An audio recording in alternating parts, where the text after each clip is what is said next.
What if I told you that one ordinary night, one harmless stop for a soda, could shatter a family, expose a town's darkest truth, and ignite a fight that would change everything?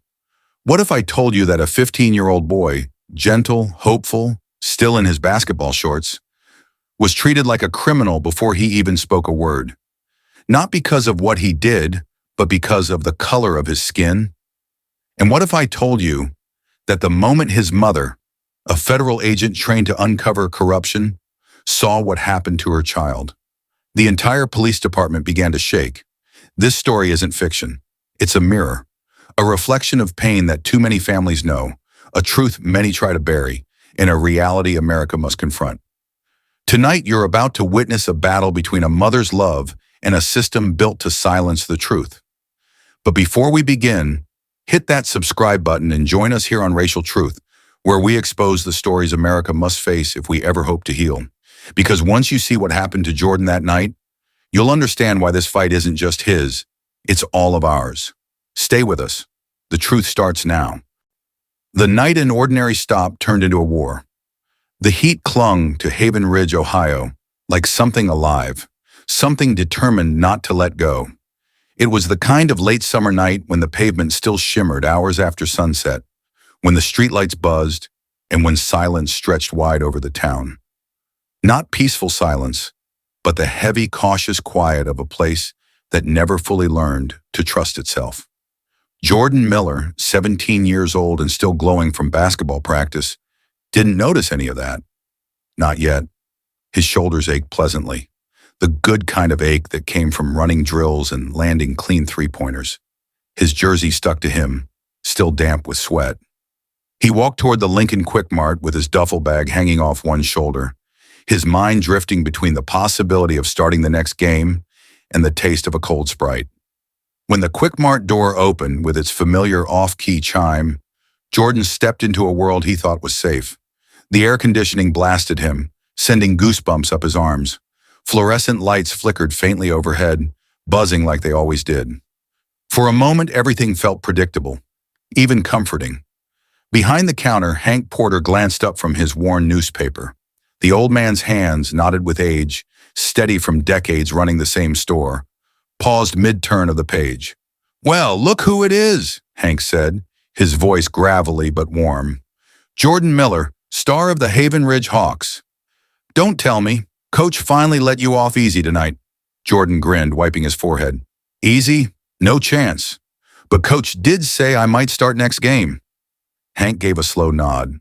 The proud, kind elders give when they've known you since childhood, when they've watched you grow taller than the candy display and stronger than your doubts.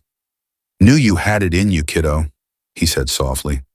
"Been watching you practice outside with your mama since you were knee-high." Jordan smiled at the memory. He walked toward the drink coolers, his sneakers squeaking against the old linoleum. The cooler's glass door fogged under his touch as he pulled it open, cold air brushing his face. He grabbed a Sprite, then reached into his bag for his phone. There was a notification from Mom. "Alicia Miller. Heading home soon. Need anything, baby?" Mom Jordan typed back quickly. "Just you. Home safe." Jay, her reply, blinked onto the screen almost instantly, as if she had been waiting for his message. "Good. That's all I ever want." He felt warmth rise in his chest. Not embarrassment, not annoyance, but love mixed with something deeper, something he didn't like naming, the awareness that she worried for him in ways other mothers didn't have to. He picked up a bag of chips and turned toward the counter. But then the world changed. Red and blue lights splashed across the windows, flooding the aisles with their frantic colors. The sound of tires grinding on gravel echoed into the store. Two police cruisers lurched into the parking lot like predators scenting weakness. Jordan's stomach tightened. A reflex. Something learned. Something inherited. His mother's voice surfaced in his mind. "Stay calm. Hands visible. Slow movements." "Yes, sir. No, sir. Survive first. Explain later." The Quick Mart door chimed again, but not gently this time. Officer Blake Turner walked in first. His presence felt like an intrusion, like cold metal being shoved into a warm room. Turner was tall, built wide through the shoulders, with a jaw that seemed permanently locked. One hand rested near his holster, not casually, not idly. It hovered there as if ready. Behind him came Officer Kyle Riley, younger, tense, eyes flicking nervously from aisle to aisle. His hand was near his radio, fingers tapping anxiously. "Evening, officers," Hank said, standing up straighter, a note of concern creeping into his voice. "Trouble around here?" Turner ignored him completely. His eyes had already locked onto Jordan. "We got a call," Turner said, voice cool, controlled, like someone who enjoyed the way people flinched when he talked. "Robbery a few blocks from here. Suspect described as a young black male, about 6 feet, athletic build." He took a step closer. "Well now, what do we have here?" Jordan swallowed hard. He kept his hands visible. He did everything right, everything he'd been taught. "I just came from practice, sir," he said. "I'm buying a soda and heading home." "Sure you are," Turner said. "Bet you got ID." Jordan reached slowly for his wallet. "Yes, sir, it's right." "I didn't ask for explanations." Turner circled him like a wolf. "I said ID, and empty your pockets." Hank stepped forward. "Now hold on. Jordan's a good kid. Comes in, all the—" Turner shot him a look sharp enough to slice through bone. "I didn't ask you." Jordan set down his Sprite and chips. He emptied his pockets, wallet, keys, phone, chapstick. He kept his hands open, palms facing outward. "See?" he said softly. "Nothing," Turner chuckled. "Oh, he thinks he's clever." Then sharply, "Outside now." Jordan blinked. "Sir, I don't understand." Turner grabbed his arm so hard Jordan's fingers went numb. "Move!" Riley blocked the door, face pale, lips pressed tight. Hank stepped forward again, voice trembling. "Officer Turner, please. He's just a kid." "Say another word and you'll regret it," Turner hissed. Jordan felt heat rising in his chest. Not anger, but fear. Fear that burrowed under the skin and refused to leave. Outside, the air felt heavier, oppressive. Turner shoved him against the hood of the cruiser. The metal was hot enough to burn. "I'm not resisting," Jordan gasped as his cheek pressed against the steel. "Stop resisting," Riley yelled, though Jordan wasn't moving. Not an inch. His heart pounded a frantic rhythm. From across the lot, a woman's voice rang out. Hey, stop!" Marisol Vega, still in her nursing scrubs, ran forward with her phone already recording. Anger trembled through her voice. "He's a child. You're hurting him." Turner didn't stop. He drove his knee into Jordan's back, once, twice, each blow sending pain shooting through Jordan's ribs. "Sir, please," Jordan's voice cracked. "Please call my mom." Riley's voice shook. "He's resisting."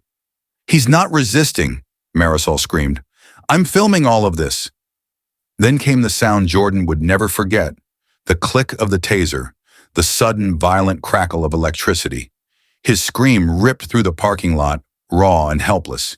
His body convulsed, muscles seizing without his consent. He collapsed onto the pavement, skin tore, blood smeared across the concrete. "Mama, please," he whimpered. The crowd had grown, people filming, people shouting, people frozen in shock. Turner cuffed him roughly, hauling him up by his arms. "Look at him, crying for his mama." Jordan could barely breathe. His ribs throbbed, his vision blurred.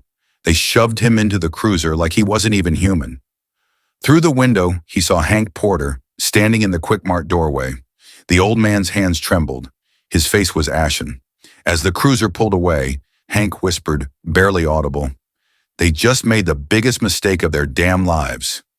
The red and blue lights reflected in the wetness of Jordan's eyes as Haven Ridge receded in a blur of color and fear. He had done nothing, nothing at all, and yet his innocence was swallowed whole by the very people sworn to protect it. An ordinary stop, an ordinary night. A boy on his way home, turned into a war he never wanted to fight. A mother watches her son bleed through a screen. The hum of the old ceiling fan was the only sound in Alicia Miller's apartment. It spun lazily above her, doing little to cut through the thick August air, but she barely noticed. Her attention was buried in open case files scattered across her dining table. Documents, photographs, timestamps, witness statements. She worked with the relentless precision of a woman who could not afford a single mistake. Because Alicia wasn't just any mother. She was Special Agent Alicia Miller, senior investigator in the FBI's Civil Rights Division. She had spent years exposing crooked officers and protecting vulnerable communities. She could recite the Miranda warning backward. She could dismantle an alibi in under 10 seconds. She had looked violent men in the eyes and watched them crumble under her questions. But none of that mattered now. Not when her phone buzzed again. Not when she finally looked at the screen. 12 missed calls, 23 text messages, one video link pinned at the top. Police brutality in Haven Ridge. Her heartbeat stalled, then surged painfully in her chest. Haven Ridge, Jordan. A cold, unfamiliar feeling slid down her spine. Fear, so sharp and immediate it made breathing impossible. She fumbled to open the video link, barely registering the coffee mug slipping from her hand and shattering across the hardwood floor. And then she saw him, her son, her baby, pinned against a police cruiser. Ribs crushed beneath a stranger's knee, face contorted in agony, crying out for her. "No," Alicia whispered, the word trembling as it left her lips. "No! No, no!" Turner's fist slammed into Jordan's back, and Alicia jolted as if it landed on her own ribcage. When the taser fired, her hand flew to her mouth, muffling a scream of raw pain. She watched helplessly as her son convulsed, electricity ripping through his young body. Then came the moment that broke her. "Mama, please!" His voice, small, terrified and cracking, made the room tilt. Alicia felt something hot behind her eyes. Rage, horror, grief, all tangled into something sharp enough to cut. She didn't finish the video. She didn't need to. The mother in her was already moving. The agent in her was already calculating. She grabbed her holstered weapon from the safe, her badge, her keys, her phone. Her hands trembled, not with fear, but with fury so controlled it looked calm. The elevator was too slow, so she ran down the stairs, her feet hitting each step like thunder. By the time she reached the underground garage, she was no longer thinking like a civilian. She was operating with the cold, tactical awareness of someone trained to enter hostile spaces and survive them. Her black SUV chirped as she unlocked it.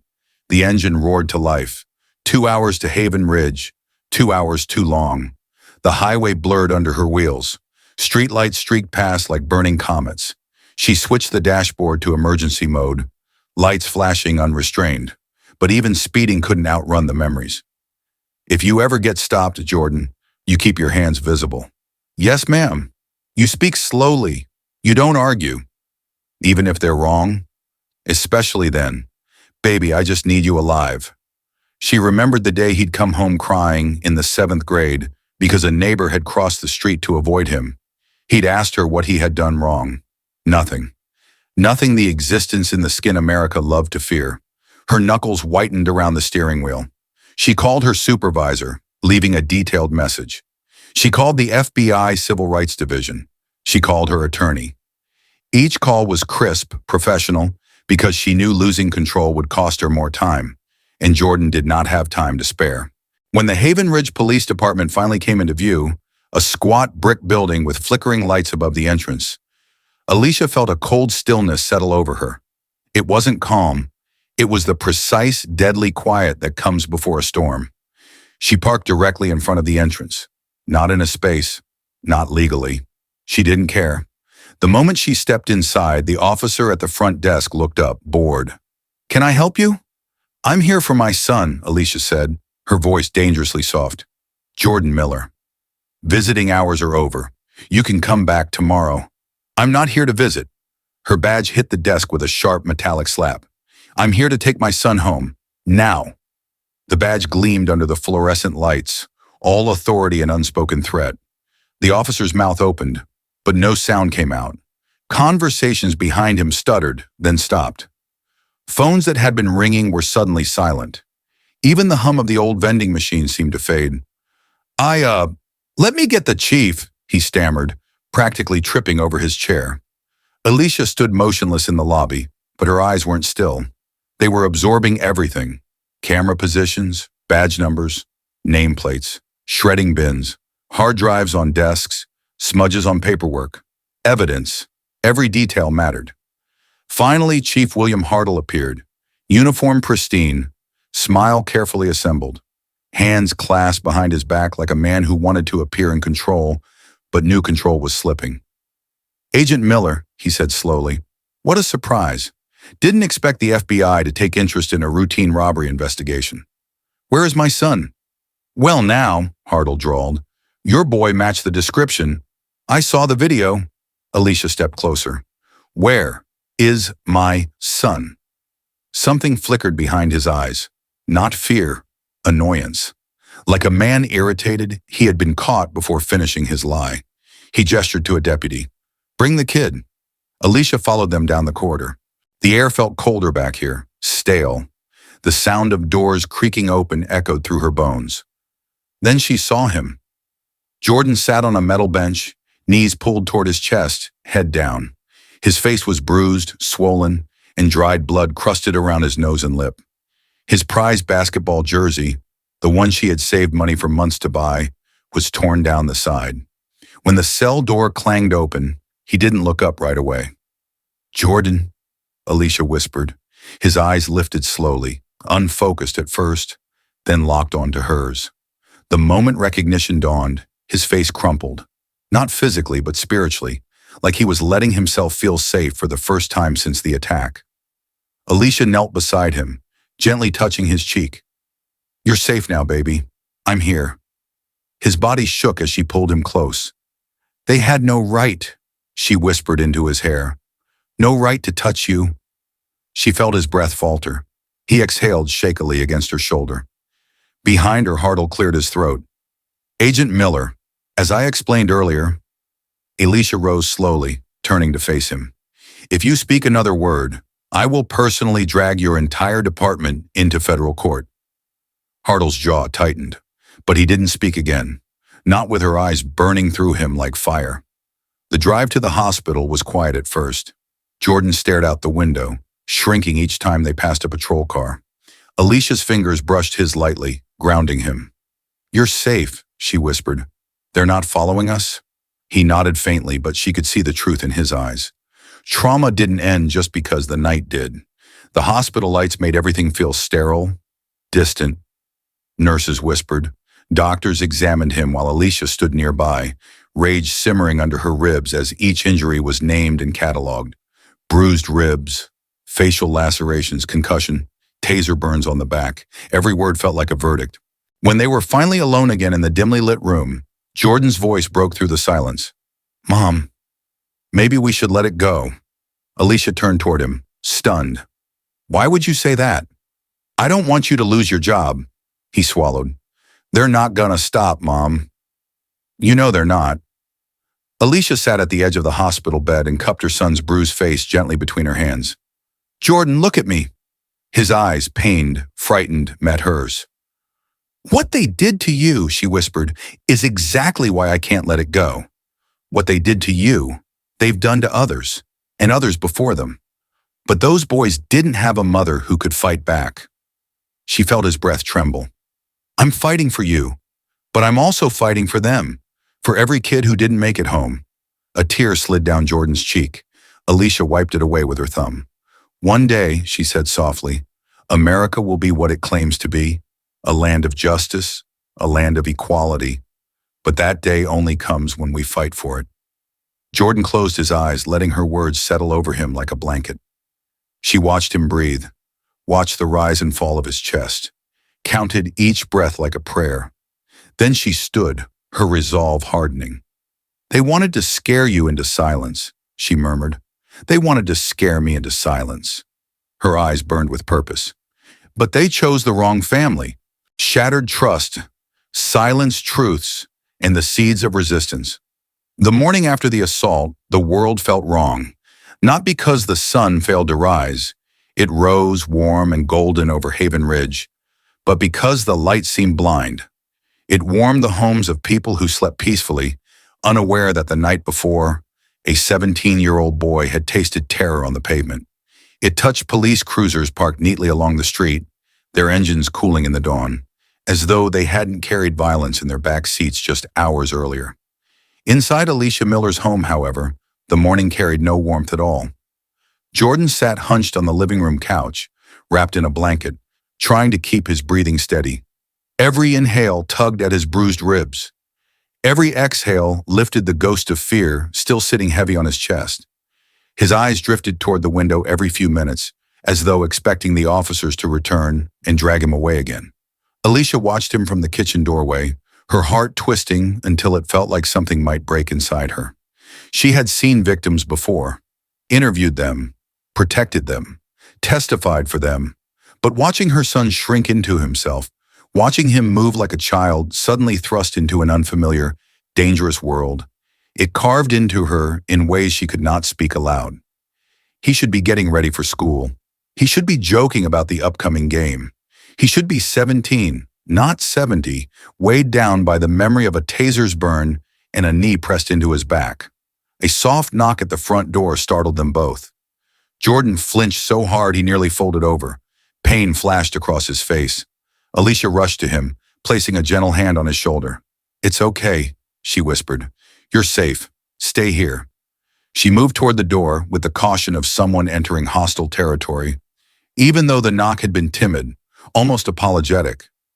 When she opened it, she found Mrs. Eleanor Grant, their elderly neighbor, standing in her plaid bathrobe, clutching a tablet in trembling hands. Her silver hair was still in curlers. She looked like she had rushed over without a second thought. "Alicia," she said breathlessly, "you need to see this. My granddaughter sent it to me this morning." Alicia ushered her inside. Jordan straightened a little, recognizing the familiar face. Mrs. Grant gave him a look that was equal parts heartbreak and protective fury. "Oh, sweetheart," she whispered, "they did you wrong. They did you so wrong." She handed the tablet to Alicia. It was the full video, not the shaky, partial one circulating online, not the clipped versions on social media. This one was raw, unedited, filmed by Marisol Vega, the nurse who had witnessed everything. The moment Alicia pressed play, the room was filled with truth, the kind that stripped away illusions and left only painful reality. Turner's voice, Turner's fists, Riley's hesitation, Jordan's screams. The taser crackles, the laughter afterward, the slurs, the casual cruelty. It all washed over her like fire. Mrs. Grant hesitated before saying, "Marisol sent it straight to the family before posting it online, in case someone tried to erase it." Alicia looked up sharply. "Someone will try to erase it." Mrs. Grant nodded solemnly, "which is why I made copies on a flash drive and emailed it to myself and printed screenshots and uploaded it to a cloud I don't even know how to use." She swallowed. "They're not burying this. Not this time." Emotion swelled in Alicia's chest. Gratitude, sorrow, rage, hope. It was a strange thing. Hope and rage sitting side by side. But she needed both. To fight, she needed both. Behind her, Jordan whispered, "Mom." She turned. His eyes glistened with a mix of shame and something more fragile. Fear that he had disappointed her. Fear that he had brought danger to their door. "I didn't want to make a scene," he said quietly. "I did everything right, just like you taught me." She knelt beside him, cupping his bruised face in both hands. "Baby, what happened to you isn't your fault. It's theirs, only theirs." He nodded faintly, but she knew the words would take time to settle. Trauma didn't obey logic. It obeyed memory. And his memory was now stained. Her phone buzzed. Agent Shaw, her supervisor. Alicia hesitated before answering. "Agent Miller," Shaw said, voice clipped but uneasy. "I've been updated on the situation in Haven Ridge." "Then you know my son was brutalized by officers who lied in their reports," she replied. There was a pause. "Look, Alicia," Shaw said, shifting tone, "I know you're upset." "Upset?" Her voice dropped to a dangerous whisper. "My child was beaten, tased, mocked, and now they're trying to paint him as a criminal."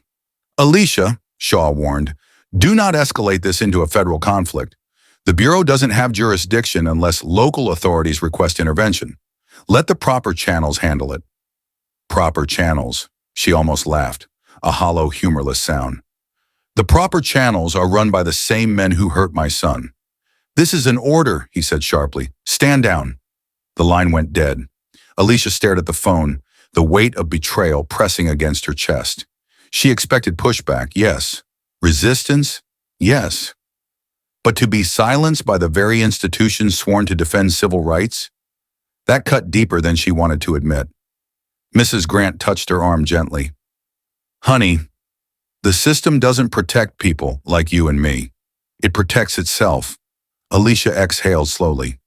Then we go outside the system. But before she could elaborate, a small ping chimed from the tablet. Social media notifications burst across the screen. Shares, comments, reposts. E-justice. For Jordan is climbing rapidly. The truth was spreading. The country was waking up. And with every view, every repost, every comment demanding accountability, Alicia felt the tides shifting. Not enough to win, but enough to begin. Later that afternoon, while Jordan slept in the dim of his bedroom, Alicia sat at her dining table with files spread before her. But these weren't the files of her job. These were the files she'd been building quietly for months. Cases of excessive force in Haven Ridge. Incidents dismissed as misunderstandings. Complaints that vanished. Body cam footage that malfunctioned conveniently. Seeing her son's injuries now among the others made Alicia feel like she'd swallowed glass. She clicked through officer rosters, personnel transfers, disciplinary records. 2 names kept appearing, over and over, across multiple cases. Turner Riley, not new offenders, not isolated incidents, patterns. Like weeds growing through concrete, their misconduct twisted through years of reports. She found 3 cases that looked eerily similar to Jordan's. A 19-year-old black man found dead in his car after a stop. Ruled an overdose. A 17-year-old accused of resisting arrest, left with a broken spine. A 20-year-old was tased during a wellness check. No body cam footage retrieved. A cold chill swept through her. These weren't accidents, they were practices. Alicia stood abruptly. She needed more than digital breadcrumbs. She needed someone local who understood the town's hidden roots. Someone respected, someone the community trusted, someone who had been fighting this fight long before she arrived. Her mind immediately went to one person, Reverend Samuel Hayes, a man who had marched longer than she had lived, a man whose sermons wove hope into pain, a man who kept both the Bible and the Constitution on his desk with equal reverence. She grabbed her keys. Mrs. Grant, she said softly, can you stay with Jordan for a little while? Mrs. Grant nodded with fierce determination. I'll guard him like he's my own. Alicia's throat tightened. Thank you. As she stepped outside, she felt eyes on her. People were watching, from porches, windows, and cars. Some sympathetic, some suspicious. Haven Ridge was waking up. Whispers were spreading. Lines were being drawn. By the time Alicia reached the church on Maple Drive, the sun had dipped low, painting the sky in oranges and reds that felt almost prophetic. The door was open. Inside, Reverend Hayes sat at his desk, sorting old newspaper clippings. His presence radiated quiet strength, like a tree that had weathered every storm and refused to fall. He looked up as she entered. I've been expecting you, he said gently, sliding his glasses off. I saw what they did to your boy. Alicia sank into the chair across from him. Reverend, I need to know what I'm up against. He nodded slowly, pulling out a thick folder, yellowed papers, photographs, handwritten notes. This, he said, is 20 years of buried truth. He laid them out one by one. Teenagers beaten, men falsely arrested, families silenced, evidence lost, footage erased, complaints discarded, names, faces, lives, every one of them a Jordan, someone's child, someone's future. Alicia felt the weight of generations press into her chest. How did they keep getting away with it? She whispered. Hayes sighed, his expression heavy but resolute. Because you're not fighting 2 officers, he said. You're fighting an entire system designed to protect them. Judges, prosecutors, politicians, and even federal agents who like things the way they are. The words struck her like a blow. Even federal agents. Even people she trusted. She exhaled softly, letting the truth settle into her bones. Then I'll tear down the system, she said quietly. Piece by piece if I have to. Hayes nodded, pride softening the creases around his eyes. You're your mother's daughter, Alicia. She fought her battles. Now it's your turn. When Alicia left the church, the sky had darkened completely. The street was quiet except for the cicadas humming, a sound that felt ancient, almost mournful. She walked toward her car, weighed down but determined. Then she saw it. A rock was lying inside the shattered remains of her living room window, glass glittering across the floor like fallen ice, a note wrapped around the stone. Her breath caught as she unfolded the paper. Leave town, or lose your badge. Next time, it won't just be your kid. Her hands tightened around the note until it crumpled. Someone had declared war, and Alicia Miller, mother and federal agent, whispered into the quiet, broken night, "You should have never touched my son." The fire, the lie, and the near death of truth. Morning arrived in Haven Ridge with a deceptive gentleness. Soft orange sunlight spilled across the quiet streets, warming rooftops and glinting off windshields. Birds sang obliviously. Lawns shimmered with dew. The world looked peaceful, so peaceful it felt like a betrayal. Because inside Alicia Miller's home, the air was heavy with something else entirely. Jordan was still asleep in the guest room at their family friend Patricia's house, safe for now, but shaken to his core. Alicia had insisted he stay away after the rock and the threat left in her window. She had kissed his forehead before he left, telling him she'd be fine. She wasn't fine.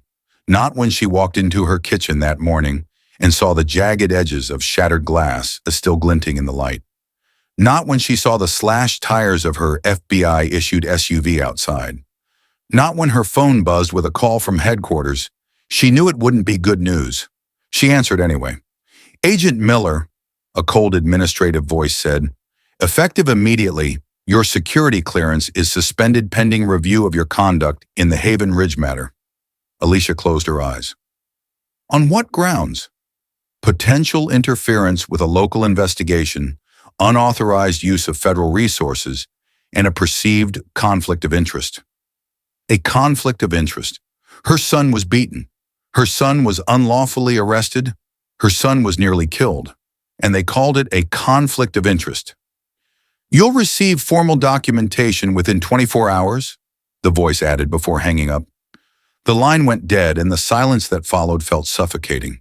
For a moment, Alicia stood completely still, letting the crushing weight settle into her bones.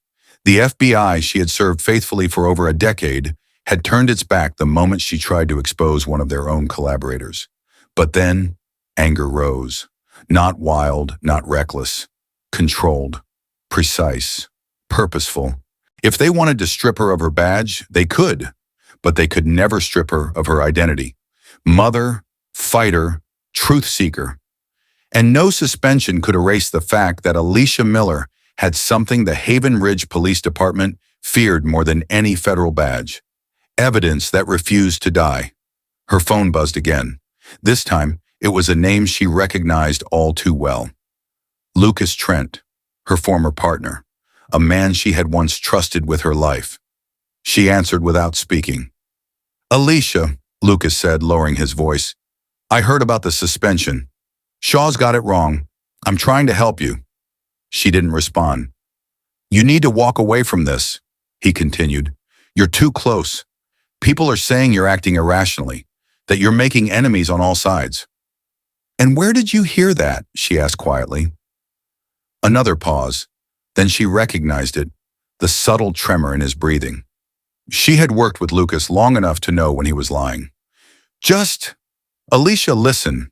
They're willing to give you a path back, but you have to let this go. Let the system handle Haven Ridge." She almost laughed. "The same system that sealed my case files overnight? The same one that protected Turner and Riley for years?" "Alicia," Lucas whispered desperately, "you don't understand." "No," she said, voice steady. "I think I finally do." "What did they offer you, Lucas? A promotion? A transfer? Money?" Silence on the other end, then a whisper. "You're not thinking clearly." She hung up, and for the first time since the assault, Alicia felt something unfamiliar. Clarity is sharp enough to cut. 2 hours later, Alicia arrived at Haven Ridge Public Media Center, a building Tessa Morales, the independent journalist, often used as her headquarters. Tessa answered the door wearing yesterday's clothes, dark circles under her eyes and a bruise beginning to purple under her jaw. "They came this morning," she said before Alicia could speak. "6 officers. Claimed they had a warrant. They smashed my cameras, took my hard drives. One of them shoved me when I asked for badge numbers." Alicia's gut twisted. "Did they find your backups?" Tessa's tired eyes flickered with defiance. "Not all of them." She gestures to her laptop on the table. "I've got the remains of the QuickMart footage, but it's corrupt, choppy. They tried to burn the evidence room last night, literally. The fire department said it was an electrical issue." Alicia's jaw tightened. "It wasn't." "No," Tessa agreed. "It wasn't." The two women worked side by side, clicking through damaged files, watching footage freeze, pixelate, collapse into blocks of static. Every second felt like watching the truth die in slow motion. Then Alicia's phone vibrated again. A secure message from Derek Lynn, a former cybertech partner she trusted completely. The message was short: emergency backup located. Footage mirrored on the shadow server. Get somewhere safe to download.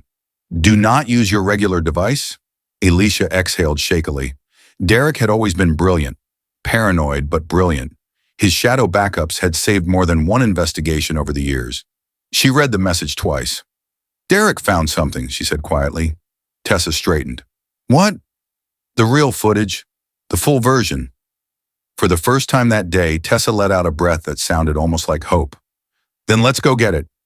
They drove 2 towns away to a small, quiet coffee shop with no cameras and no foot traffic. Tessa set up her hotspot. Alicia opened the secure link on an old laptop Derek had once given her, just in case. The download was slow, painfully slow. Every percentage felt like an hour. When it finally opened, Alicia held her breath. The QuickMart. Jordan is walking in, smiling at Hank, texting his mother, choosing a soda. The innocence, the normalcy, the life he should have been allowed to keep. And then, the door is opening. Turner's shadow is entering. Riley is blocking the exit. The orders, the slurs, the shove, the grip on Jordan's arm, the taser. Every second was crystal clear, time-stamped, undeniable. "Holy God," Tessa whispered. This is everything." But then halfway through, the screen stuttered. Lines of static cut across Jordan's body. The audio warped. The pixels splintered into chaos. "No, no, no," Tessa muttered, typing frantically, trying to recover it. Alicia closed her eyes. "We still have enough." And they did. The beginning alone proved racial targeting, proved excessive force, proved fabrication of charges, proved everything Haven Ridge had tried to bury. They had the truth, not whole, but enough. Enough to crack the dam, enough to start a flood. As they walked back to the car, Alicia noticed 2 unmarked Crown Victorias slowly circling the block. Her breath hitched. "Tessa," she murmured, "get in the car, now." They climbed in, Alicia taking the wheel. She drove casually at first, then turned down a series of narrow back roads, watching the rearview mirror. 2 cars followed. She pulled into a grocery store parking lot. The cars idled at the far end, watching, waiting.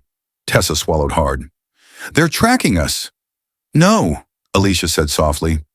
"They're hunting us." Back at Tessa's apartment, what remained of it, they set up her laptop one last time. "We need to upload it," Tessa said. "Anonymous servers, proxies, mirror sites. If they take one down, 3 more will appear." Alicia nodded. Once it's out there, they can't bury it anymore. They chose a time. They chose a title. The real Haven Ridge footage, uncut. Thousands would click. Tens of thousands would watch. Millions would share. "This is for Jordan," Tessa whispered. Alicia looked at the upload button, looked at the bruises on her son's face in her mind, looked at the town trying to silence the truth. "Do it," she said. Tessa pressed enter. The upload bar inched forward. 20%, 40%, 70%, 100% posted. For 5 minutes, nothing happened.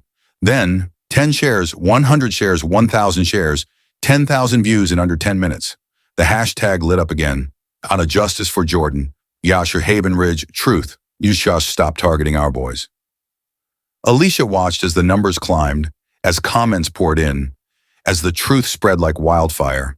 And for the first time since the assault, she felt something return to her. Not peace, not relief, something deeper.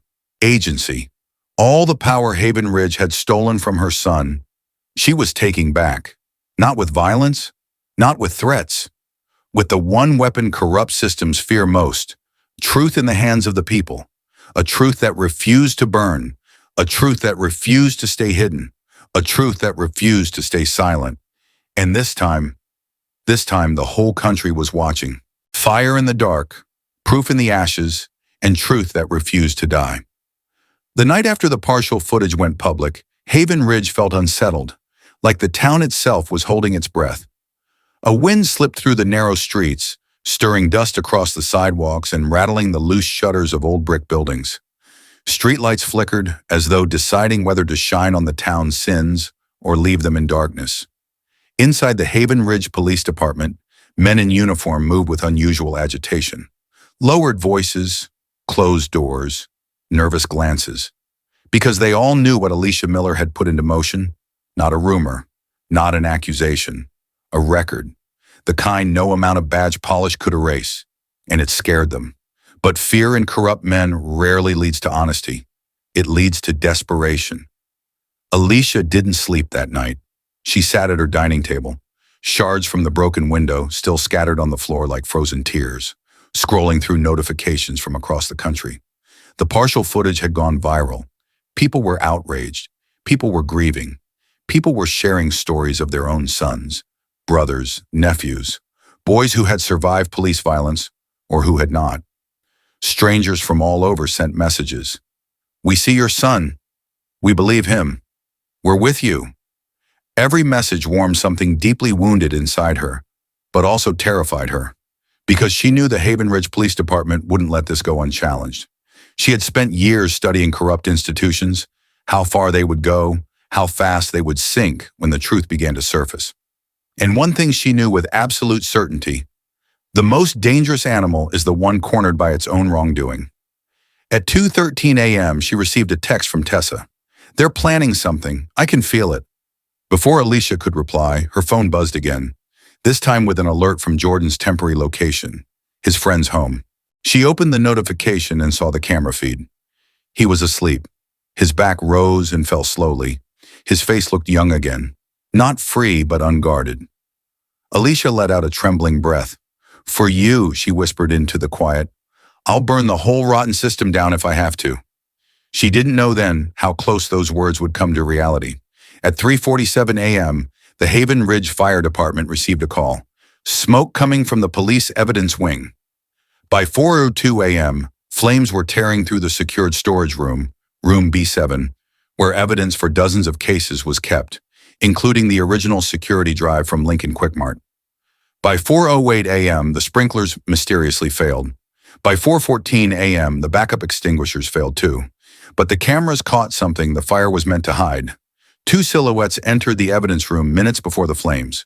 Two silhouettes left moments before the alarm went off. One of them had Officer Riley's anxious gait. The other, larger, heavier, could only have been Turner. The fire raged, paper burned, drives melted, steel warped. And by dawn, the evidence room was a blackened grave. Alicia arrived shortly after sunrise, standing behind the yellow caution tape as firefighters stomped out the last dying flames. Chief Dalton was already there, his uniform immaculate despite the chaos, his expression a masterclass in feigned concern. "What happened?" Alicia asked, her eyes scanning the ruins. Dalton shrugged with theatrical exhaustion. "Faulty wiring, apparently. Shame, too. Lots of important material in there. Could set some investigations back months." Alicia stared at him, her jaw tight. "Convenient." The chief's smile didn't reach his eyes. "Sometimes life works out that way. Or corruption does." He bristled, but only slightly, just enough to confirm what she already knew. "What exactly burned?" she demanded. Dalton spread his hands. "Hard to say. Fire reports will take time. But you know how these old systems are. Nothing lasts forever." Alicia stepped closer. "No," she whispered, "but truth does." His smile faltered. She walked away before he could speak again, leaving the chief standing in the smoke of his own wrongdoing. She drove straight to Cleveland, to the one person whose expertise could turn even ashes into evidence. Noah Price, FBI cybersecurity analyst, quiet genius, and the only person she trusted implicitly.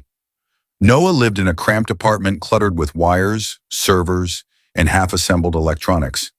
He opened the door bleary-eyed, wearing mismatched socks and a shirt that said, "I void warranties." "Alicia," he said, blinking, "I was just about to call you. You're not going to believe what I found." He practically dragged her inside before she could speak. Multiple monitors glowed in the dim room, scrolling with lines of code. "You said Haven Ridge stores evidence locally, right?" Noah asked. "They should," Alicia said, "but they destroyed everything." "Well," Noah grinned sheepishly, "they forgot something." He clicked a key, and a new window popped up. When the town switched to digital archiving 5 years ago, the system was programmed to create a mirrored copy of every file on a redundant backup server. The Haven Ridge IT team never deactivated it. Alicia felt her pulse leap. "You found the QuickMart footage?" "Not all of it," Noah cautioned. "The fire corrupted part of the backup too. Maybe intentionally, maybe not. But I salvaged enough to prove misconduct. Audio, video, metadata. Everything leading up to the assault is intact." Alicia exhaled shakily. Noah looked at her, his voice softening. "What they did to your son. I'm so sorry. We'll get them." Alicia didn't cry. She didn't have tears left. But she felt something inside her, something jagged and wounded, shift. "Send me everything," she said. Noah nodded. "Done. But you need to protect yourself. Someone high up is involved. Maybe more than one." Alicia didn't ask for names. She already knew one. Lucas, and she suspected another. She left Noah's apartment with a flash drive warm from the port he'd removed it from, the weight of it feeling heavier than any badge she had ever worn. Back at Tessa's ransacked apartment, they set up an improvised workstation using whatever equipment had survived the police raid. The mood was tense, but threaded with a quiet determination. "You're not going to believe what the police just released," Tessa said, pulling up her phone. Alicia leaned in. It was a statement from Chief Dalton, accompanied by official footage of the incident. A clean-cut Jordan Miller, shorter, lighter, thinner, stole a purse. He ran. He resisted arrest. He attacked Turner. He reached for a weapon. The video was utterly fake, but polished, smooth, almost convincing. If you didn't know Jordan, if you didn't see the glitches, if you didn't notice the timestamp inconsistencies. "They're rewriting reality," Tessa whispered. "They've done it before. Dozens of cases. But this is their boldest yet." Alicia stared at the screen, her expression cold. "They're scared," she said. "They should be." Tessa lifted her eyes. "What now?" Alicia tapped the flash drive against her palm. "Now," she said, "we fight back." They opened the real footage, Noah's restored version, and built a timeline. Every second was meticulously compared with the police's fabricated video. The differences were glaring. Police video, Jordan lunges first, cuts rapidly, audio conveniently missing. Real footage, Turner is escalating without cause. Riley is blocking the exit. Jordan complying, Jordan crying, Turner tasing him while laughing. Tessa looked at Alicia. "We need to release this." "Not yet," Alicia said. "We need a coordinated plan, not a trickle of truth, a tidal wave." But even as she spoke, the world outside their small bubble was already shifting. Protests were beginning downtown again. People chanting Jordan's name, signs rising into the air, children holding posters that said, "Am I next?" Tessa swallowed hard. "This is bigger than one boy now." Alicia's voice trembled, not from fear, but from the heartbreaking weight of that truth. It was always bigger than one boy. Jordan is just the one who survived long enough for someone to record it. She closed her eyes. If we don't expose all of this, how many more won't? The decision formed slowly, like dawn breaking over a ruined city. "We're going public," Alicia said. Tessa nodded. "Not just with the footage," Alicia continued, "with everything. The failures, The lies, the burned evidence, the threats, the cover-ups. Tessa inhaled sharply. All out? All out. They worked for hours, piecing together the story, building a narrative that was both undeniable and devastating. As they did, Alicia felt something growing inside her. Not peace, not triumph. Responsibility. A responsibility not just to her son, but to every child whose name had never made it onto a hashtag. Every mother who had buried her truth along with her child. Every neighbor who stayed silent because the system taught them that silence was survival. Every person who ever believed love alone could shield them from hate. Because love was powerful. God, it was powerful. But without justice, love was not enough. Finally, they finished. The evidence was compiled. The narrative was clear. The truth was ready. Tessa looked at Alicia, eyes hopeful and afraid. Are you ready? Alicia paused. Then she saw Jordan's face in her mind. 17, trembling, asking if he had done something wrong. She saw the bruises. She saw the taser burns. She heard his cracked whisper. Mama, she opened her eyes. I'm ready. The upload began. A bar crawled across the screen. 10%, 34%, 78%, 100% posted. Within seconds, thousands of views, dozens of mirrors, thousands of downloads, hundreds of comments. The truth was alive. And this time, it wasn't going anywhere. Not even fire could erase it now. The cracking walls of power, and a mother who refused to break the morning after Alicia and Tessa released the footage, Haven Ridge woke trembling beneath the weight of something it had not felt in decades. Accountability. The truth, raw, unedited, unfiltered, was circulating across every platform, mirrored by thousands of strangers who refused to let it die. By sunrise, the video had reached 1 million views. By 9:00 a.m., 2 million. By noon, nearly 3. People everywhere were talking. This is systemic. This is how it always starts. That boy could have been my son. Where is the FBI? Where is justice? And somewhere in that tidal wave of awakening, something inside the walls of authority began to shake. But before justice could rise, corruption made one last, violent attempt to drown the truth. The Haven Ridge Police Department held a hastily arranged press conference at 11:15 a.m. Uniformed officers flanked the podium, their faces stiff, their posture defensive. Chief Dalton stepped up, smoothing the papers before him, even though he didn't actually read from them. His voice carried falsely measured authority. The department has obtained definitive footage, he began, which clarifies the misleading material currently circulating online. The screens behind him flickered to life. A pristine, highly edited video appeared. Jordan Miller framed as an aggressor, lunging at Officer Turner, resisting arrest without cause, appearing wild, unstable, and dangerous. Gasps rippled through the small crowd of reporters. But Alicia, watching from Tessa's makeshift newsroom, saw everything that was wrong with it in seconds. Shadow directions are inconsistent. Audio too clean for a street recording. Timestamps mismatched. Jordan's height is oddly altered. And worst of all, Turner and Riley were smiling in moments where they should have been neutral, because the footage had been stitched together from several unrelated arrests. A digital Frankenstein. It's a lie, Tessa whispered, her voice trembling with fury. It's all a lie. Alicia didn't blink. It's fear. They're scrambling. Do you think the public will believe it? Some will, Alicia admitted. The ones who want to believe black boys are threats.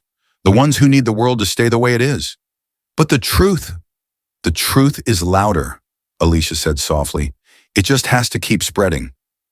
And spreading it was.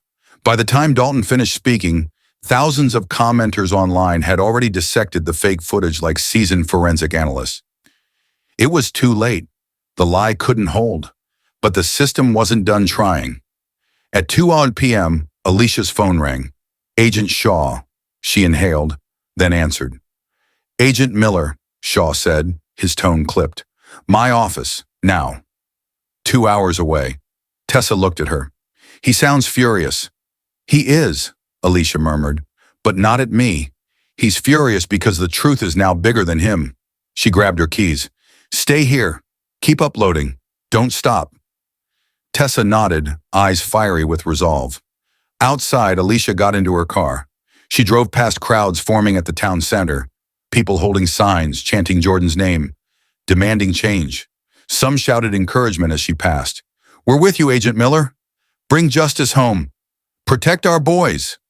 The love buoyed her. The fear sharpened her. The responsibility steadied her. She drove. The FBI field office in Cleveland rose from the horizon like a cold monument, glass and steel shimmering beneath the sun.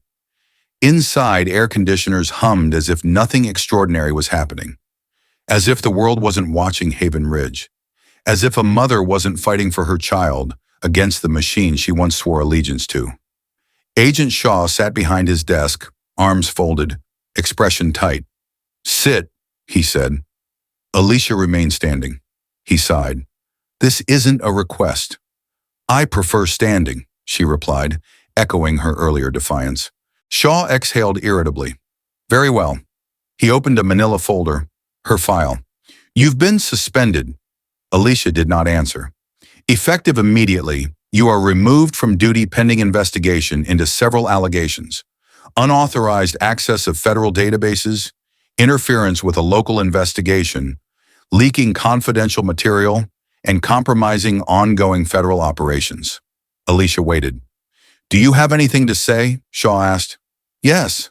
Her voice was steady.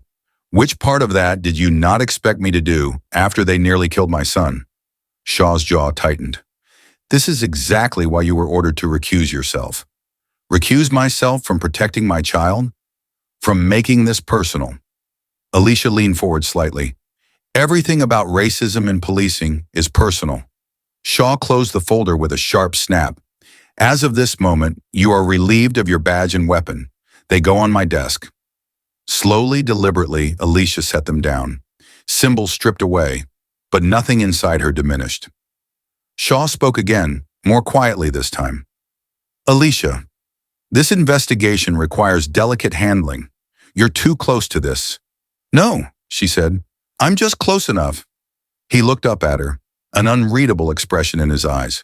"Go home," he said finally. "Let the proper channels handle this." Alicia gave him a long, quiet look.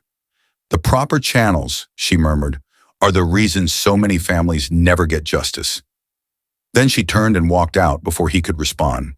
Her career might have ended in that office, but her mission had only just begun. She drove back toward Haven Ridge, but 20 minutes out, a police cruiser appeared behind her. Close, too close. Its headlights flashed, then brightened again, a threat in the form of light. Alicia kept her speed precisely at the limit, hands rigid at 10 and 2. The cruiser accelerated around her, cutting in front so sharply she nearly clipped its bumper. It slowed more, then peeled away, disappearing onto a side road. A message unmistakable. "We see you. We can reach you anytime. Stop." Alicia inhaled deeply, steadying her pulse. Fear rose, then resolve surged stronger. "Not this time," she whispered. "Not ever again." When she finally reached her home, dusk painted the sky orange and violet. A car sat parked across the street, government-issued, unmistakable. And on her porch sat Lucas Trent, her former partner, her friend, the man she once trusted with her life. He stood when she approached, trying on a look of concern that didn't quite fit. "Alicia," he said, "I heard about the suspension. Shaw's wrong. This whole thing stinks." She studied him carefully. She saw the tension in his jaw, the subtle shake in his hand, the darting eyes of a man wrestling with guilt or fear. "Want to come inside?" she asked. He hesitated, then nodded. She brewed coffee while he paced her living room. "You know," he said finally, maybe stepping back is for the best. Cooling off, letting the dust settle." Alicia kept her back to him as she poured the coffee. "You think that's what I should do? Let it settle?" "Just for now," he said quickly. "It'll give you room to breathe. You still have your career. Don't throw it away." "Funny," she murmured, turning with the mugs, "that you care so much about my career." He swallowed. That was all she needed to see. She handed him a cup and sat opposite him. "Did you know," she said casually, "that the evidence burned in the police storage wasn't entirely lost?" Lucas froze. Excuse me? She sipped her coffee. Backups are complicated things. They tend to live longer than people expect. His throat bobbed as he swallowed again. Look, he said softly, I know you're hurting. I know you want justice. But this path you're on, it's dangerous. Dangerous for whom? She asked. He didn't answer. She leaned forward. What did they offer you, Lucas? No, Alicia. A promotion? Money? Protection? He shook his head too quickly. She didn't press further. She already had her answer. When he finally left an hour later, dusk had turned to night. Alicia stepped onto her porch, pretending to look for her dropped keys. In the brief seconds she bent over, her hand slipped beneath the rear tire of Lucas's car. The tracker, a tiny device no larger than a coin, clicked magnetically into place. Lucas drove off. Alicia waited, then slipped into her second car. She followed the signal through narrow, winding back roads lit only by moonlight. She followed it past the city limits, past the lake, up into the woods, toward a secluded cabin glowing with warm, honey-colored light, the kind of place where secrets felt safe. Alicia parked behind thick trees and approached silently. Through the window she saw Lucas. He wasn't alone. Chief Dalton sat opposite him at a wooden desk. Lucas handed over a file. Dalton opened it. Inside were documents stamped with the FBI seal. Then Dalton passed Lucas an envelope thick with cash. Lucas counted it. Dalton smiled. Alicia pressed record. She captured everything. Their faces, their hands, the money, the files, the exchange, the corruption. When Lucas and Dalton parted ways, Alicia stayed hidden until the cabin lights finally went dark. Only then did she return to her car. The night was cool, silent, alive with truth she now held in her hand. Her badge might have been taken. Her job might be gone. But Alicia Miller was freer than she had ever been. Free to expose them. Free to fight without institution or chain. Free to be the weapon justice required her to be. And she would not stop now. Not when Jordan was still healing. Not when this town was still bleeding. Not when systems forged in silence were finally cracking open under the pressure of truth and community and a mother's unbreakable will. She drove away from the lake, headlights carving a path through the darkness. Behind her, the corrupt men of Haven Ridge slept uneasily. Ahead of her, a movement waited, ready to rise. When the people rise, the truth rises with them. For the next 3 days, Haven Ridge changed in ways no one had imagined possible. People flooded the streets, first in dozens, then in hundreds, then in thousands. Grandmothers in church hats, teenagers with backpacks, fathers holding toddlers, workers on lunch breaks, college students are home for the weekend. Entire families who had once stayed silent, now raising their voices for Jordan Miller, for justice, for every unseen boy who had walked these streets afraid. The chants were steady, rhythmic, pulsing. Justice for Jordan. End police brutality. No more lies. Signs rose like a forest. Our children deserve better. Stop criminalizing black boys. We see you, Haven Ridge, PD. Truth is louder. The air thrummed with urgency, grief, hope, fury, and something new. Belief. The people believed in Alicia, believed in the truth, believed that this time the cycle could break. But Haven Ridge police had other plans. On the fourth day, Alicia stood near the courthouse steps, watching the protest unfold. She scanned the police lines carefully, noting the subtle shifts of posture, the heavy protective gear, the gloved hands tightening around batons. They're setting up for something, Alicia murmured. Beside her, young volunteers with bandanas and water bottles prepared to treat pepper spray victims. Journalists clustered around Tessa, adjusting microphones and cameras. A local reverend prayed quietly with a small group of elders. Alicia could practically feel the tension humming beneath their feet, like electricity trapped beneath concrete. Then her phone vibrated sharply. Derek, she answered immediately. Maya, he started, voice frantic. We've got a problem. What kind of problem? A breach. The cloud backup? It's gone. Alicia felt her stomach drop. Gone. How? Deleted. Corrupted. Overwritten. Someone got through every layer of security I set up. They didn't just erase the footage. They wiped the entire server cluster. A pause. This was coordinated. It came from multiple international proxy points, someone with serious resources. The system was striking back. As Alicia listened, officers began pushing into the crowd at the protest line. "Hold on," she said, her voice tightening. "Derek, I think something's happening." He cursed under his breath. "I'll keep digging. But Alicia, be careful. They're not playing games anymore." She ended the call because the world around her was beginning to explode.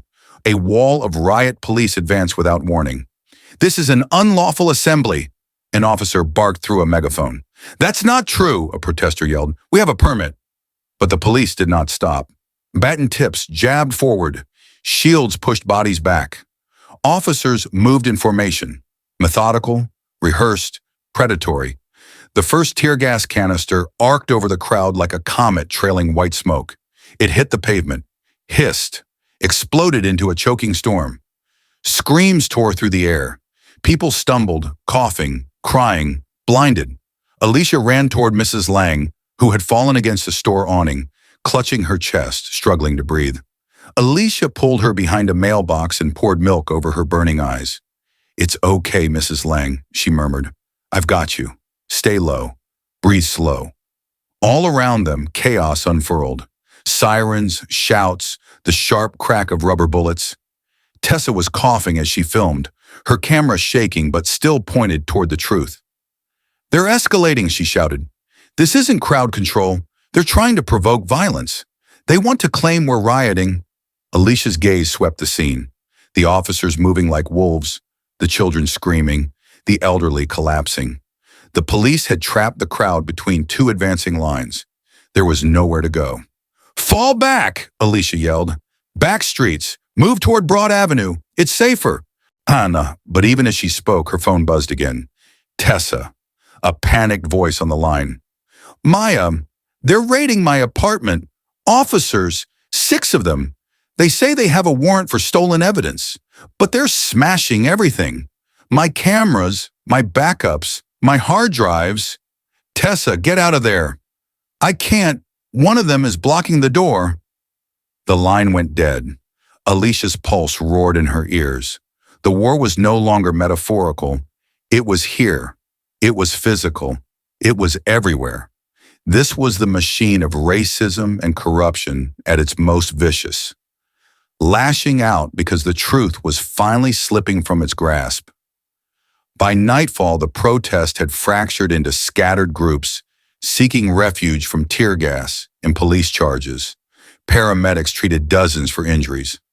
The mayor issued a statement condemning rioters, despite footage showing peaceful protesters being attacked. And then came the final blow. Reverend Samuel Hayes, the backbone of the movement, the anchor of the community, was arrested while trying to negotiate peace. The charge, inciting a riot. Alicia arrived at the police station moments too late. Riley stood behind the front desk, smirking. "He's being processed," he said. "Might take a while. You know how paperwork is." Alicia stared at him with a gaze that could have cracked stone. "You're going to lose everything," she said quietly. Riley's smirk faltered, just a flicker. But it was enough. Alicia turned and walked out. She needed to get to Jordan. Jordan was waiting for her at Patricia's house, eyes red, face streaked with tears, the TV blaring live news coverage of the protest. "They're saying Reverend Hayes attacked an officer, Mom." His voice cracked. "They're calling the protesters thugs." He shook his head, tears spilling again. "Everything we do, everything, the truth doesn't matter. They twist it. They make us look like the bad guys." Alicia sat beside him, pulling him close until his forehead rested against her shoulder. "Jordan," she whispered, "I know you're scared. I know you're hurting. But listen to me. That's exactly why we can't stop." He swallowed, voice shaking. What if they win? What if nothing changes? What if it's always like this for us?" Alicia cupped his face gently, forcing him to meet her eyes. "They only win if we surrender," she said. "Every movement for justice in this country, every single one, looked impossible at first. But people didn't stop. They fought until the system couldn't ignore them anymore." That's what change is. Jordan's lip trembled. But they're hurting people. They hurt you. They hurt me. She kissed his forehead. And that's why we fight with truth, with community, with courage. Because hate isn't stronger than us. Not if we stand together. Jordan nodded, wiping his face. He wasn't fully convinced. He was 17, too young to be carrying pain this heavy. But in that moment, Alicia saw resilience forming behind his eyes. A resilience born from injustice. A resilience no system could erase. Later, after Jordan had fallen asleep, Alicia slipped into the driver's seat of Patricia's old car. Her head dropped forward onto the steering wheel as exhaustion finally breached her defenses. What else could she do? How many more fronts could she fight on? How long could she hold the line alone? But then her hand brushed something in the glove compartment, a small USB drive. She frowned. A note was taped to it, handwritten in Derek's precise engineering script. Emergency backup, original footage, pulled metadata offline. Stay safe. Alicia froze. Her chest tightened. Her breath caught.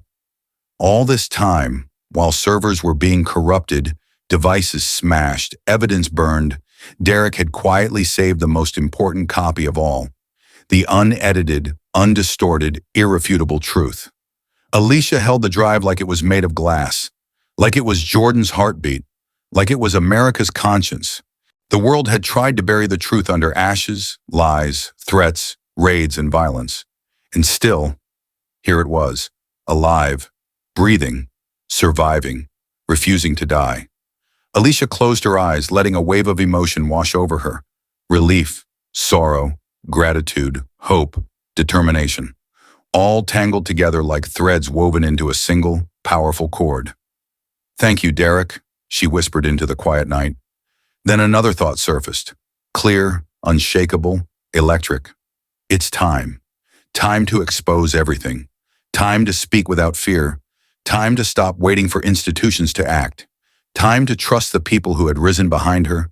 Time to use the truth like a lantern in the dark. She gripped the USB drive tightly. Tomorrow the world would see everything. Not part of the truth, not remnants, not pieces, everything. And once the truth was free, once millions of eyes saw what Haven Ridge had done, no badge, no lie, no official, no corrupted system would be able to force it back into the shadows. Not anymore. Not ever again. Alicia put the car in gear and drove through the sleeping city, past shuttered stores, past graffiti demanding justice, past the quiet Quick Mart where her son's blood had stained the concrete.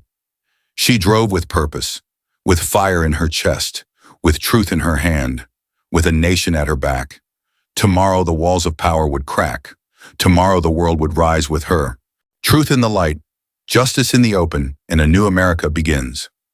The next night, the church basement glowed with a soft, defiant warmth. Lanterns hung on exposed beams, laptops humming on folding tables, hand-painted protest signs stacked against the walls.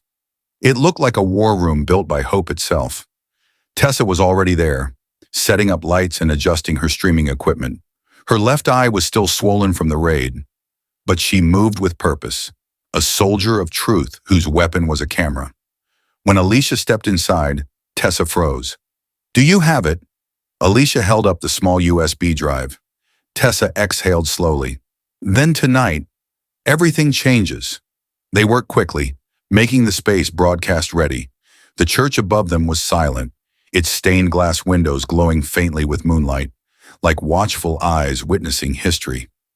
At exactly 2:13 a.m., Tessa tested the microphone. "We're live in 60 seconds. Alicia sat straight backed at the folding table, her FBI badge now suspended, lying beside her like a symbol she refused to surrender. She wasn't wearing makeup. She wasn't smiling. She wasn't dressing for spectacle. She was dressing for battle. 30 seconds, Tessa whispered. Outside, a faint echo of protest chants drifted through the night air. People were still awake, still watching, still waiting. 10 seconds. Alicia inhaled deeply, feeling her mother's spirit in her chest, the weight of her ancestors in her bones, the love for her son like a heartbeat that would never slow. 5. She looked into the camera. 4. She wasn't nervous. 3. She wasn't afraid. 2. She was ready. 1. The red light blinked on. "Good evening," Alicia began, her voice calm, steady, unflinching. "My name is Special Agent Alicia Miller." Thousands joined the stream instantly, then tens of thousands. 3 weeks ago, my son, Jordan Miller, walked into a local market to buy a soda after basketball practice. Images flashed on the screen. Jordan's smiling school photo, the Quick Mart sign, a timestamp overlay. What happened next was recorded from multiple angles. The Haven Ridge Police Department has spent weeks lying to you about that footage. Tonight, you will see the unedited truth. A murmur swept through the live comments. Anticipation, anger, solidarity. Alicia inserted the USB drive into the laptop. Her hands were steady. "Before we continue," she said softly, "I ask everyone watching to remember something. This is not just about my son. This is about every child who has ever been viewed as a threat because of the color of their skin. This is about every mother who has prayed her child comes home alive. This is about a system that has been broken for far too long." She clicked play. The security footage filled the screen. The audio, clear, harsh, echoed through the basement. Turner's mocking voice, Riley's nervous complicity, Jordan's quiet politeness, the slurs, the shove, the taser, the screams, the beginning, the laughter. Every second was a knife. Alicia didn't look away. Tessa didn't stop recording. The viewers didn't blink. By the time the footage ended, the stream had passed 500,000 viewers. Alicia leaned forward. "Now you will see what they released in its place." Side-by-side playback appeared. Left, the real footage. Right, the police fabrication. The contrast was so stark that even the most skeptical viewers could see the lies. "Notice the shadows," Alicia said. "The lighting, the altered height, the spliced audio, the non-existent robbery, the artificially inserted aggression." Tessa zoomed the camera in on Alicia's face. "Haven Ridge PD didn't just lie," Alicia said. "They manufactured a reality in which my son deserved violence, in which your sons deserve violence, in which black children can be rewritten into criminals whenever it suits the narrative." The live chat exploded. "This is monstrous. Arrest Turner. Fire the chief. Protect Jordan. This is why we march." Alicia wasn't done. "This is not an isolated incident. It is part of a pattern that stretches years, decades, generations." She clicked to the next file, a list of names. Marcus Johnson, Terrell Brooks, Jerome Wilson, Deshaun Williams, and dozens more. Tessa displayed their faces, bright young smiles frozen in time. "These boys," Alicia continued, "all died after encounters with Haven Ridge PD. Their cases were buried, evidence destroyed, footage erased, autopsies manipulated, their voices silenced." Her voice cracked for the first time, but only for a moment. "My son survived," she whispered, "but they wanted him to be another name on this list." The live viewer count climbed to 800,000, then 900,000, then 1 million. Not even the FBI had anticipated this. Not even Shaw. Not even the chief. Alicia leaned closer to the microphone. "And if you think this ends in Haven Ridge," she said slowly, "you're mistaken." The camera captured every angle of her expression. Fierce, grieving, resolute. "This is happening across America. Town after town, city after city, children terrorized, mothers ignored, truth buried, until tonight." Suddenly, footsteps thundered upstairs. A door slammed. Heavy boots pounded across the church. Tessa froze. "They found us," she whispered. Alicia did not move. Police stormed down the steps, flashlights slicing through the dim basement. "Cut the feed," Turner barked. Tessa held her ground. "I'm press. This is a protected broadcast." Turner shoved her aside. Dozens of viewers saw it happen live. Alicia remained seated, eyes fixed on the camera. "To everyone watching," she said, her voice rising above the chaos, "download this footage. Share it. Mirror it. The truth cannot be buried again." An officer grabbed her arm. She didn't resist. "I have been silent long enough," she declared. The handcuffs closed around her wrists. She stood tall, shoulders back, chin raised, unbroken. The broadcast captured her final words before Turner tried to rip the camera from the table. "You cannot bury the truth. Not anymore." The screen went black, but the message had already reached the world. Within minutes, the video spread across social media at a speed even the police hadn't anticipated. Mirrors, copies, clips, commentaries, translations. The truth became unstoppable. By the time they dragged Alicia through the station doors, federal agents were already outside. FBI Internal Affairs stormed in, badges raised, voices booming. "Everyone freeze!" Chief Dalton stood stunned as agents surrounded him. Agent Shaw emerged behind them, not smug, not cold, but determined. He looked at Alicia with something like regret. Then he turned to the officers. "Remove the cuffs." An Internal Affairs agent stepped forward, unlocking Alicia's wrists. "You're free to go," Shaw said quietly. "The Attorney General saw your stream. The nation saw it. There will be no more delays." Around them, agents seized computers, opened file cabinets, and boxed years of buried cases. Officer Turner was arrested first, his face pale, hands trembling. Riley followed. Supervisors, detectives, clerks, anyone who signed off on the lies. All led out through the front doors, past a growing crowd of citizens chanting for justice. When Dalton tried to flee out the back door, Alicia intercepted him. He stopped short, eyes wide, chest heaving. "You don't understand," he stammered. "This town needed control." "No," Alicia cut in. "You needed control. This town needed protection." His face twisted. "You've destroyed everything." Alicia stepped closer. "No," she said softly. "I've restored it." Federal agents swarmed behind her. Dalton's badge was stripped from his chest. His gun was taken. His hands were cuffed. He was escorted through the front doors, past cameras, past reporters, past the community he had failed. It was over. The era of fear was dead. A new one was beginning. 3 months later, on a bright autumn afternoon, the community gathered in the newly renovated Haven Ridge Youth Empowerment Center. Alicia stood at a podium beneath the golden sunlight. Behind her, a new mural stretched across the building's wall. A young black boy holding a basketball.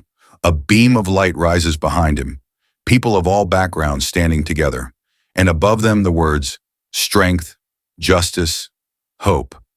She looked out at the crowd, grandparents, activists, teachers, nurses, college students, families with strollers. People who had become more than witnesses. They had become a movement. "When my son was attacked that night," Alicia began, "they thought we would be silent. They thought we would break." She paused. "They underestimated this community. They underestimated America." She gestured to the building. "This center is not just a building. It's a promise. A promise that our children will have a place where they are safe, where they are valued, where they are seen not as threats, but as the future." The crowd applauded, softly at first, then louder, swelling like a wave of affirmation. Jordan stepped up beside her, taller now, steadier, healing. The crowd cheered. Alicia placed a hand over her heart. "We stand here today," she continued, "not because the system changed on its own, but because people refused to accept injustice, because neighbors stood with neighbors, because truth found its voice." She took a deep breath, letting her love for this town, this country, and her son fill her voice.